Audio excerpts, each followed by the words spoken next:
धरती पर रहे तब तक उन्होंने इस देश में उन बहुजनों की जो सबसे ज़्यादा शोषित, पीड़ित, वंचित इस देश में समाज थे और जिनको कि संविधान के बारे में पता नहीं था, बाबा साहब बना करके तो गए, लेकिन उस संविधान में उनकी शक्तियों के बारे में, सत्ता तक पहुंचने के रास्ते के बारे में नहीं पता था। तो मान्यवर साहब ने भूखे रह के, प्यासे रह करके इस देश के बहुजनों को, सबसे जो शोषित, पीड़ित थे हजारों वर्षों से, उनको बताया कि भाई आप भी इस देश की सत्ता पे पहुंच के इस देश में राजा बन सकते हो और आप अपने अधिकारों की संघर्ष को आगे बढ़ा सकते हो। और उन्होंने नारा दिया कि राजनीति करो, राजनीति सत्ता की चाबी है और सत्ता की चाबी से आपके होंगे।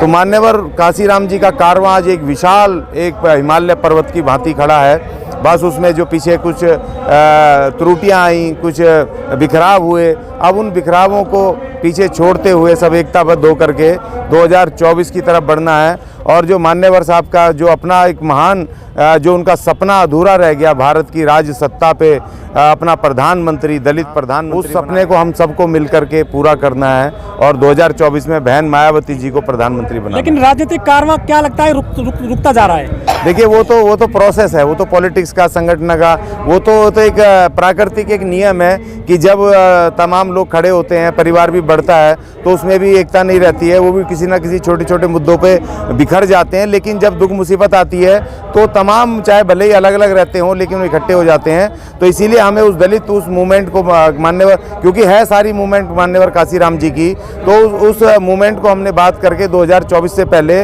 उस तमाम कुनबे को समेटना है और 2024 में हमें इस देश के अंदर बिल्कुल अलग अपनी जो पहचान थी, मान्यवर जी ने जो 85-15 की जो लाइन खींची थी, उस 85% में तब्दील करके 12 साल से लगातार हारती जा रही है बीएसपी सर, देश में, प्रदेश में।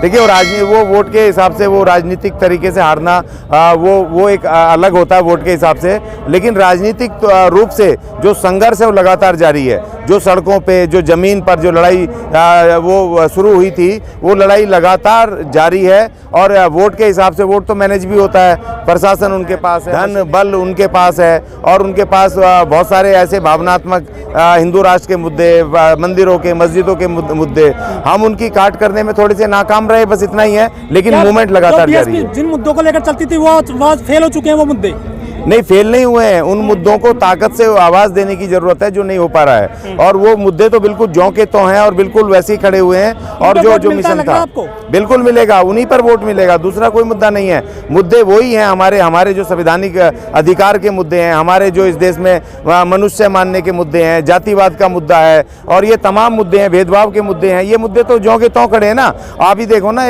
अभी एक वीडियो आ रही है कि एक हमारे वो काम कर रहे हैं, उसका मोची उसका जूते, उसका घटने का काम करते हैं, उनका नाम वर्मा लिखा हुआ है और एक आकर के एक दबंग आके कह रहा है कि ये वर्मा मत लिखो, उसको मिटा रहा है, यहाँ पर अपने चमार लिखो, इस तरह से बोल रहा है। और यौवादी बैठे हैं, अब तक तो उसको जेल के, उसके सलाखों के पीछे होना चाहिए था। और उसे उसी वक्त उसकी इतनी हिम्मत कैसे हो गई? जब बहन मायावती का शासन था उत्तर प्रदेश में, तो अच्छे माफियाओं की उनकी औकात नहीं थी। इसी लॉ एंड ऑर्डर, इसी पुलिस से, इसी तमाम चीज़ों राजनीति अधिकारियों से करके उन्होंने काम किया, क्योंकि वो एक कॉज के लिए काम कर रही हैं। एक तमाम जो बाबा साहब ने नारा दिया था उसमें अपने संविधान के प्रेम्बल में, we the people of India, हम भारत के लोग बनने के जो प्रोसेस था, जो बनाना चाहिए था, ये बनाना भी नहीं चाहते। ये तो भेदभाव पे, मनुवाद पे आधारित उसको निज़ाम को लाना चाहते हैं। तो वो बहन मायावती जी ने सबको भारत का नागरिक बनाने का उस मूवमेंट को बढ़ाया था आगे को। और मान्यवर जी का सपना था, देखिए 2024 में जो मर्जी हो जाए, हमारी जिम्मेदारी ये है कि मान्यवर जी के सपने को, आज मैं इसीलिए यहाँ पर आया हूँ,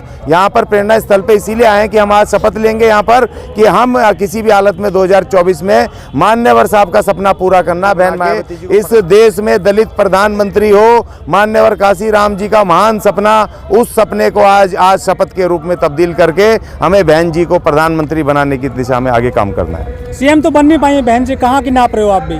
नहीं, देखिए वो अलग अलग फॉर्मेट होते हैं। सीएम वो बन चुकी हैं, 4 बार बन चुकी हैं। अब हमें देखिए 10 सीटें हैं। 2024 में हमें प्रधानमंत्री बनाना है, 50 से 60 सीटें उत्तर प्रदेश में जीतने की तरफ काम करना है, सबको करना है। और ये आसानी से हो जाएगा, कोई बड़ी बात नहीं, क्योंकि वोट हमारा है। और जो लोग रूठे हैं उनको मनाना है और अपनी शक्ति को आगे बढ़ाना है। और ये मनुवाद है कि जिस तरीके से इन्होंने दलितों के ऊपर अत्याचार करें, मुस्लिमों के ऊपर अत्याचार करें, जिस जिस तरीके से इन्होंने पिछड़े जो कमज़ोर, आर्थिक रूप से कमज़ोर तबके हैं, पिछड़े वर्ग के, उनके ऊपर वो किए हैं। और तीसरी चौथी सबसे बड़ी बात, जो इस देश के अंदर जो ब्राह्मणवादी जो मनुवाद की गाना गाते थे, अब उनको भी पता चल गया उत्तर प्रदेश में कि उनकी भी बहन बेटियों को जिंदा जलाया जा रहा है, उनके भी ऊपर अत्याचार हो रहे हैं, उनके इनकाउंटर हो रहे हैं खुले रूप से, उनके विरुद्ध ये जो ये ठाकुरवादी जो सरकार बैठी है अत्याचार कर रही है। तो जो 11% जो ब्राह्मणों का वोट भी हर हालत में बहन मायावती जी के पाले में गिरने वाला है। तो इसलिए हमारी उम्मीदें बिल्कुल मजबूत हैं।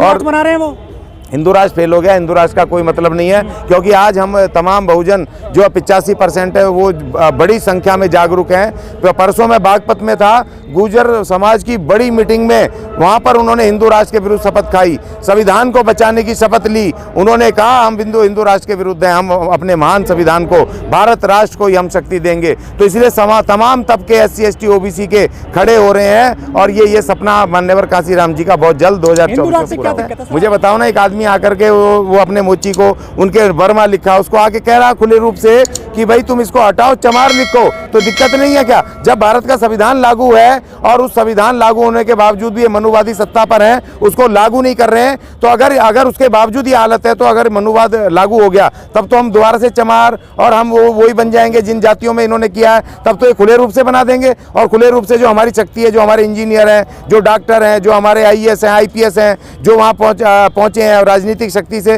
वो सब खत्म करके हमें कहेंगे तुम तो अपने वो जूते पालिश करो, झाड़ू मारो, तुम अपने कपड़े धो, तुम वही काम करो, गुलामी वाले काम करो। तो दिक्कत क्यों नहीं है भाई? दिक्कत तो बहुत भयंकर है ना।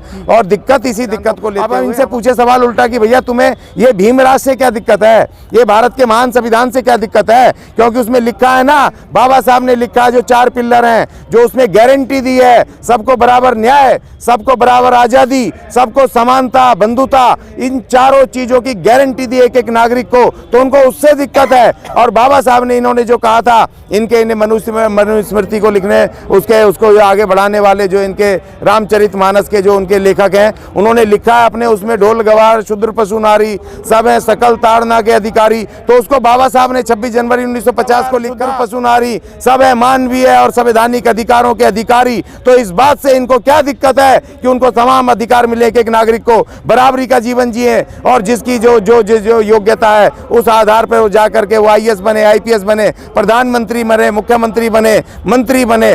तो ये इनको बुरा लग रहा है कि हमारे गुलाम हमारे बराबर बैठे हैं, तो इसलिए इनको ये दिक्कत है और हमें उससे ये दिक्कत है कि हम दोबारा से गुलाम नहीं बनना चाहते।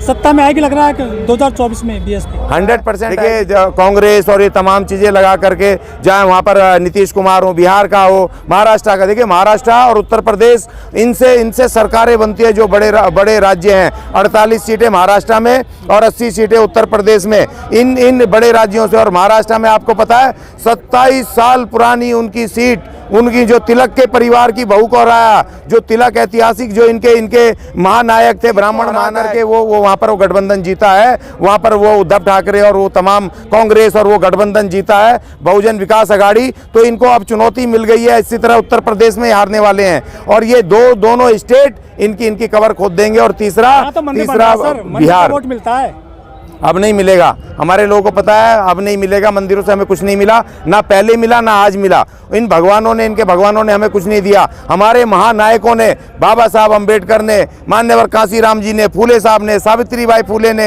हमारे इन तमाम लोग, पेरियार साहब ने, इन तमाम लोगों ने अगर संघर्ष नहीं किए होते हमारे लिए, तो आज हम यहाँ पर नहीं खड़े होते, हम कहीं गुलाम बन के बैठे होते। तो हमारे महान नायकों की कुर्बानियों ने हमें जो कुछ दिया है उन्होंने दिया है, इनके भगवानों ने हमें कुछ नहीं दिया। सर, जहाँ आप खड़े हुए हैं ये दलित प्रेरणा केंद्र है, तो विपक्षी लोग कहते हैं कि मायावती ने पत्थरों में पैसा लगा दिया है, पार्क बनाए बहुत सारे। तकलीफ होती है ना, उन्होंने राजघाट से लेकर के तमाम घेर लिए, बड़े बड़े एक वहाँ पर समाधि लगा करके, वहाँ गैनमैन खड़े हैं, तमाम के घेर लिए, तब तकलीफ नहीं होती है। जितनी भी विचारधाराओं की सरकारें आई, कोई पार्क बनाए, उन्होंने बड़े बड़े जगह अपने संग्रहालय बनाए, कोई फलाने चौक बना रहे हैं, ढिकड़े चौक बना रहे हैं, लेकिन उनको तकलीफ इसलिए हुई कि बहन मायावती ने इस ब्राह्मणवाद की जो धरती थी उत्तर प्रदेश, इसकी छाती पर नोएडा में और लखनऊ में ऐसे प्रेरणा स्थल बना करके अपने अपने जो महानायकों की उनके स्टैचू लगाए, ये निकलते बढ़ते देखते हैं तो इनकी आंखों में तकलीफ होती है, इनके चुभती आंखों में।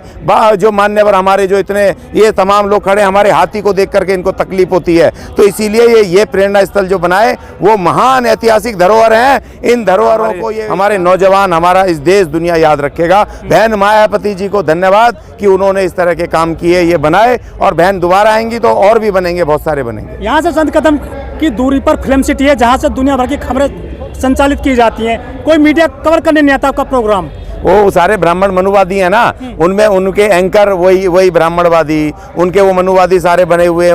उनके मीडिया चैनल के जो कैमरामैन हैं, एडिटर हैं, मालिक हैं, वो सारे वो मनुवादी हैं। हमें क्यों दिखाएंगे? अभी आप देखो ना, ये जो आपने बात कही है, ये मैंने नोटिस भी भेजा उनको, सरकार को, मीडिया को, कि भैया जब हिंदू मुस्लिम की डिबेट में दलित कहाँ है? वो सारी पार्टियों के जो प्रवक्ता हैं सारे ब्राह्मण, चतुर्वेदी, वो पाठक, साठक, सारे वही, और वही आपस में बहस कर रहे हैं। वही मनुवादी, वही मनुवाद के खिलाफ वाले, वो हिंदूवाद के खिलाफ वाले, वही हिंदूवादी।